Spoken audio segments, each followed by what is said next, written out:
तो यहां तक दुनियावी तौर पे है, लोग करवा चौथ रखते हैं, सुबह सवेरे चूरमा ठोक लेते हैं,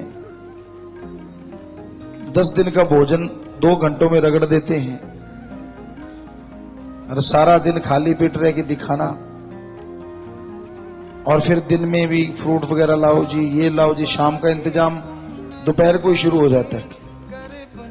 और इस दिन दुकानों पे जाके देखो, आपको लगेगा ही नहीं व्रत, ऐसे लगता है कि वही खाने पीने का आज कोई कंपटीशन होने वाला है। वहां ढेर लगे पड़े होते हैं साजो सामान के, और फिर बेचारे पति के पैसे जो आम तनख्वाह वाला है पहले ही सुबह सवेरे ही कई दिनों की रगड़ देती है माता बहनें, उसकी जो वेतन है तनख्वाह है, और शाम को भी अगर ना लाके दे तो कहते आपको पता नहीं है, आपकी लंबी उम्र के लिए कर रहे हैं। बेचारा मरता क्या ना करता, फिर लाके देता है बहुत सारा सामान, बस अभी चंद्रमा निकलेगा और फिर कंपटीशन शुरू होगा खाने का। तो ये हमें समझ नहीं आती, ये व्रत क्या मतलब। व्रत रखो, अगर व्रत सही तरीके से रखोगे तो उसका फायदा भी है कि सारा दिन गुनगुने पानी पी रहो, सुबह कुछ ना खाओ। ये थोड़े ना 3 बजे उठ के पेट इतना भर लेते हैं, इतना तो ऊंट ना उठाए बोरे में वजन, आंतड़ियां इतनी भर जाती है उनको हिलने की जगह नहीं मिलती, इसलिए दोपहर को खुराटे मारते हैं माता बहन जो भी कोई व्रत रखता है। और कहाँ गर्म पानी पे रहना चाहिए, सुबह से कुछ ना लो, ठीक है, ताजा पानी फ्रेश वाटर जो होता है गुनगुना, तो उस पे रहें। आंतड़ियों की सफाई होती है, परम पिता परमात्मा की याद आती है, और शाम को जो तो उस पे रहें।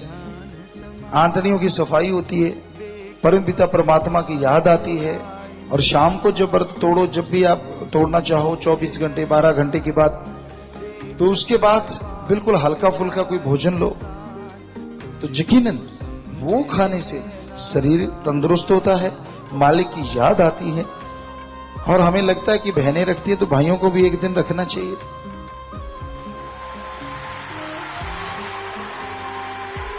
क्योंकि अगर पत्नी पति व्रता है तो पति पत्नी व्रता का होने में शर्म क्या है।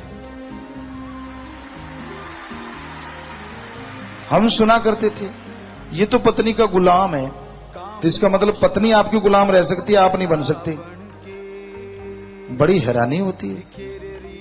गुलाम कोई किसी का नहीं होता, प्यार मोहब्बत का ये रिश्ता होता, ना पति न पत्नी।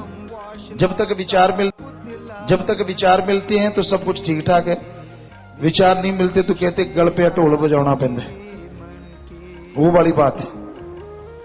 सो दोनों को बराबर का हिस्सेदार होना चाहिए।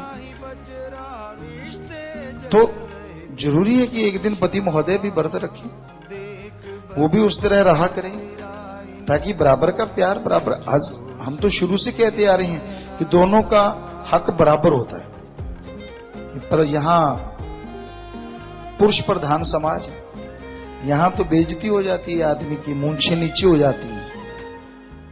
अगर वो ये सोच ले कि यार मैं पत्नी से सलाह करूंगा, कोई नहीं कहता बाहर, डरता मारा। कोई बात चल रही हो, यार ये काम करना है, कहता सोच के बताऊंगा।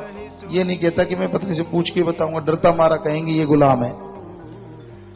गांव में देखा है हमने, बड़े बड़ों को ऐसे होते देखा है। तो इसमें शर्म की क्या बात है। उन्होंने कई देशों के हेड नहीं कहलाई,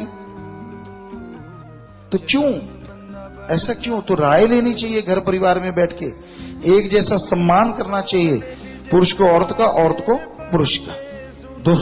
दोनों एक दूसरे का सम्मान करेंगे तो गृहस्थ जिंदगी बड़े सुखमय ढंग से गुजरेगी। लोगों का क्या है, अगलाई डब्बू कुत्ता कंते, इनका तो काम ही है उंगलियां लगाना। जो आदमी को देखते बस बस, ताकि वो पीटे उसको। तो ऐसा कभी नहीं करना चाहिए।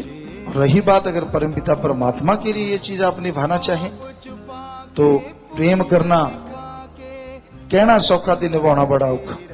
ये तलवार की धार पे चलने की मानिंद होता है। ये नहीं साइयां किते थे बधाइयां किते, ये कहावत है पंजाबी की, लाइयां किते थे बजाइयां किते। ऐसा नहीं होना चाहिए।